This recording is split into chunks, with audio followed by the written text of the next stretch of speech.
16 de abril de 1945.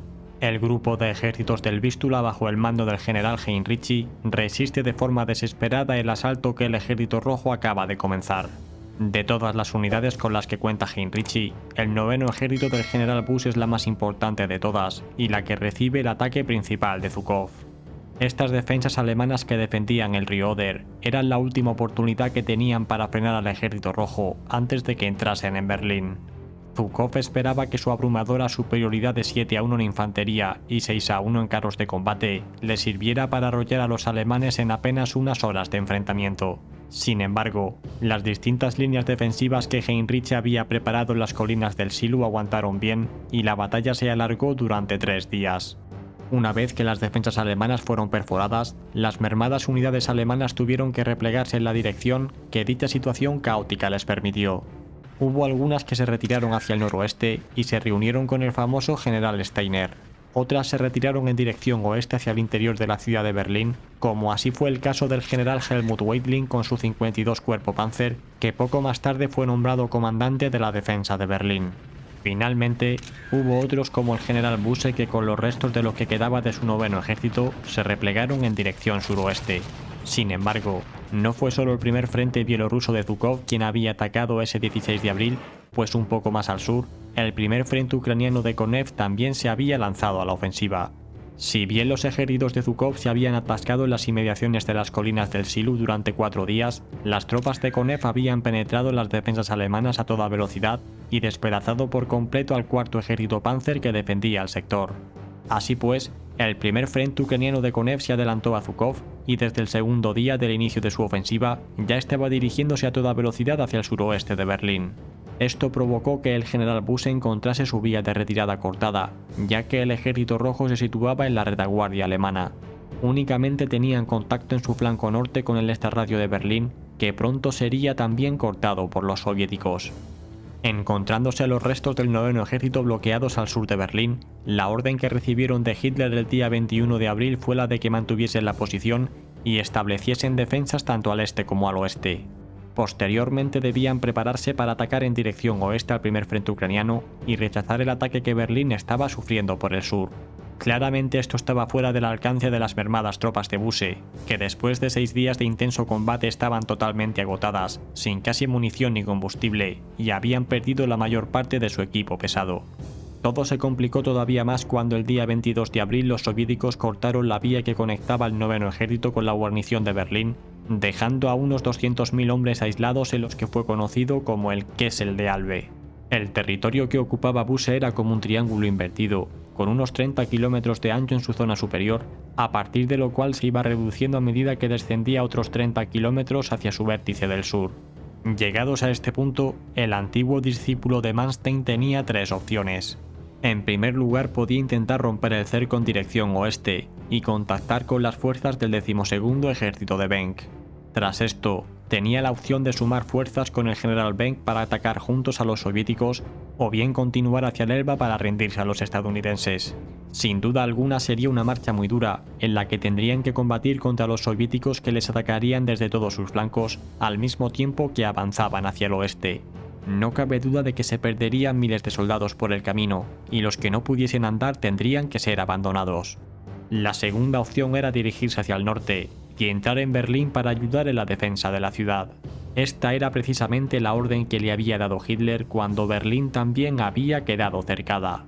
Busse por su parte sabía que la capital estaba perdida y que entrar en la ciudad significaría la muerte de la mayor parte de sus hombres en un combate agónico. Por último, el general Busse podía rendirse y confiar en que los soviéticos diesen un buen trato a sus hombres, pero debido a la ferocidad del frente oriental, no había ninguna garantía de que esto ocurriese. Ante este panorama y totalmente desesperado, Busse decidió no contradecir a Hitler y se preparó para dirigirse hacia Berlín. Sin embargo, mientras el 9º ejército se preparaba para ir a Berlín, Busse recibió una orden de Heinrici, que recordemos era su superior directo, en la que le ordenaba que no se dirigiese al matadero que iba a suponer Berlín y que intentase por lo tanto unirse al 12º ejército de Benck. Las perspectivas de dicha evasión no eran nada malas, pues los ejércitos de Konev estaban centrados en Berlín y su tarea principal era la de rodear la ciudad y avanzar hacia su interior, por lo que no había dejado muchas tropas para luchar contra Busse. Buse por su parte necesitó varios días para decidir lo que hacer, hasta que finalmente el día 25 de abril decidió que no iría a apoyar la defensa de Berlín, sino que intentaría romper el cerco en dirección oeste para unirse al 12º ejército. Este retraso de 3 días que Buse necesitó para tomar esta decisión hizo que Konev estuviese mucho más asentado en el terreno, pues con Berlín ya rodeada, pudo poner más atención en el cerco de Albe. Sin duda alguna lo que Konev quería proteger era su retaguardia y su línea de abastecimiento, que transcurría justo por donde el 9º ejército tenía que pasar en su retirada. Siendo esta la situación, Buse organizó 2 unidades de ruptura con las que abrirse paso por las líneas enemigas y el día 25 dio inicio a su ataque de evasión. Tras duros combates, al día siguiente su intento de huida fue bloqueado y las unidades alemanas de vanguardia tuvieron que volver al cerco. Al mismo tiempo que esto se producía, los soviéticos comenzaron a presionar desde todas direcciones, reduciendo la bolsa de Albe a una 1/10 parte de su tamaño original para el día 27 y 28. Tenemos que indicar que la situación en la que estaban las tropas del 9º ejército no podía ser más penosa, pues apenas tenía comida, munición y medicinas. A eso hay que sumarle que tenían que hacerse cargo de decenas de miles de heridos a los que ya no podían atender, y que había unos 10.000 civiles con ellos que compartían su agónica situación. Por si fuera poco, la artillería soviética no cesaba de dispararles, haciendo estallar sus proyectiles a cierta altura para que el daño fuese mayor. Por otro lado, y tal y como hemos comentado antes, el 12º ejército se estaba dirigiendo hacia Berlín desde el río Elba por orden de Hitler del día 23 de abril. Fue aquí cuando el líder alemán ideó su última estrategia de la guerra, la cual le hizo recuperar brevemente la esperanza mientras estaba rodeado en Berlín. La orden que emitió fue que el 9º y el 12º ejército atacasen en pinza al suroeste de Berlín, para posteriormente dirigirse a la capital del Reich y rechazar a los soviéticos.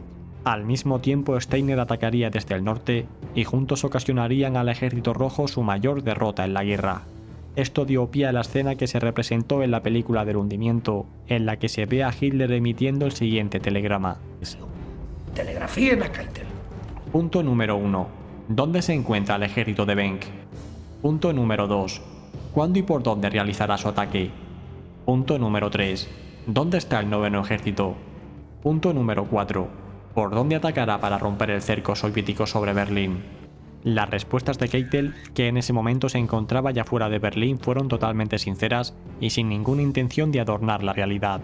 En resumen, le dijo que ni las tropas de Benck o de Buse iban a poder realizar ningún ataque de liberación sobre la ciudad y que por lo tanto todo estaba perdido. Finalmente Keitel le volvió a pedir a Hitler que abandonase Berlín, ante lo que el líder alemán volvió a negarse. Unas horas más tarde, Hitler se suicidó. Regresando ahora a la crítica situación de los hombres del 9º ejército, estaba claro que Buse tenía que volver a intentar salir del cerco y conectar con Benck, pues sus tropas estaban a punto de ser aniquiladas. Así pues, para el día 28 Buse convocó a sus principales comandantes para estudiar el plan a adoptar. La decisión que tomaron fue reagrupar a sus escasas fuerzas blindadas y soldados que aún estuviesen en condiciones de combatir y organizar un último intento de ruptura. Tras haber fijado este plan, durante esa tarde del 28 de abril, los hombres del 9º ejército iniciaron su ofensiva. Después de intensos combates, hubo algunas columnas que consiguieron avanzar y otras quedaron estancadas. Durante el día 29 la penosa marcha de esta columna alemana continuó, sufriendo cada vez más y más bajas. 50 kilómetros les separaban de las tropas de Benck, que nada podían hacer para intentar recortar la distancia desde sus posiciones, pues también estaban siendo atacados por los soviéticos en todas direcciones. Para el día 30 de abril, los restos del 9º ejército se encontraban a 10 kilómetros de Benck, después de haber sufrido decenas de miles de bajas entre muertos, heridos que no habían podido continuar y soldados que habían caído prisioneros. Finalmente fue durante el 1 de mayo cuando los agotados hombres de Buse pudieron llegar hasta Benck, comenzando entonces la marcha hasta el río Elba para rendirse ante los norteamericanos. Sin embargo, y por desgracia para ellos, los estadounidenses rechazaron a la mayoría de estos soldados y terminaron cayendo prisioneros de los soviéticos. Es difícil indicar una cifra exacta, pero se estima que de los 200.000 alemanes que fueron cercados en la bolsa de Albe, tan solo 30.000 o 40.000 llegaron hasta la posición del 12º ejército, cayendo prisioneros unos 120.000 y muriendo los otros 60.000 en el intento. Finalmente, solo unos pocos miles fueron hechos prisioneros por los estadounidenses, cayendo la gran mayoría bajo manos soviéticas. Y bien, hasta aquí el programa sobre la evasión del 9º ejército alemán en una situación de caos total. Si queréis conocer qué fue lo que ocurrió con otras unidades que estaban al norte de Berlín, comandadas por el famoso general Steiner, os dejo el programa en la descripción.